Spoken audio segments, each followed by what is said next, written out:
I'm just looking at that 1 in 3,200 odds that somebody will get hit with that darn thing. Yeah. And I've decided that I'm going to wear the motorcycle helmet all day on I like how you Friday. think. What do you think? I like how you think. Stay Yeah, okay. indoors. All right, so what's in the stars for So us? what's in the stars? We got Mars, the planet of ego-oriented expression or grief and aggravation, going in. It actually went into the sign of Leo on Monday, and Mars stays in the sign for about 6 weeks. It's where we project our ego out into the world. So I thought I would run through the zodiac and let you know what that means to you, because for some people it means a lot of action. For other people it means grief and aggravation. So Hit it and get it. Hit it and get it. We start with Virgo because the sun doesn't go into Libra until Friday. So in Virgo, Mars in Leo is you shooting yourself in the foot, your own ego getting out of whack and getting into trouble, and where you become your own worst enemy. Resentments, anger, stuff like that builds up.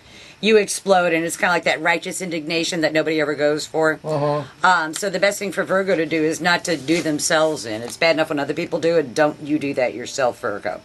I will keep that in mind. For Libras, it's in their 11th house of hopes, wishes, goals, and objectives, which is a very active time for Libras. Libras are going to use the help of a team to get what it is that the Libra wants, which is good for Andrew and good for Nikki. And it is a matter of, instead of the Libra working to advance other interests, the other people are working to advance the Libra's interest, to which I say, it's about time. Yeah, more live spots. There you go. Precisely. For Scorpios, it is in their 10th house of career and public standing, and Scorpios have to be very, very careful not to alienate potential allies in the workplace by being arrogant or overbearing or saying, because I said so. That's the kind of thing that a Scorpio would utter, and the people around them will say, oh, I don't think so. So they have to be really careful not to let their ego get out of control. Sagittarians, Bobby's probably gone, but it's a great time for Sagittarians. Mars is in their 9th house. Legal matters go well. Important matters at a distance go well.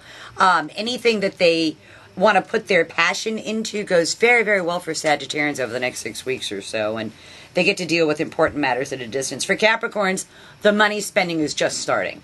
And anything that can break will, it's unanticipated expenses. More than anybody, they need to dance naked on Friday because it'll be hard to stem the financial hemorrhage. So to my Capricorn friends, I say, fix it right the first time.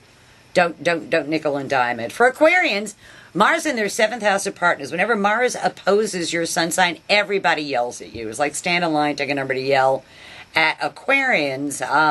And so as a result of that, they're going to become very, very defensive. And I say to Aquarians, if your partners are saying something, perhaps you want to listen to what they have to say instead of fighting it, because the Aquarian's not going to win. For Pisces, it's in their 6th house of work. They are shaking up the work environment, and this requires the Pisces putting their own effort in. Instead of just complaining about what's not being done, pick up the banner and do it yourself. Be the leader, lead by example, rather than wait for somebody else to tell you. For Aries, they just want to have fun. Mars is in their 5th house of love affairs, children, sports, amusements, pleasures.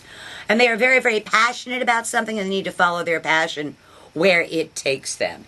For Tauruses, look out, because they have had it at home. They're at the Popeye point at home where they go, that's all I can stand. I can't stand no more.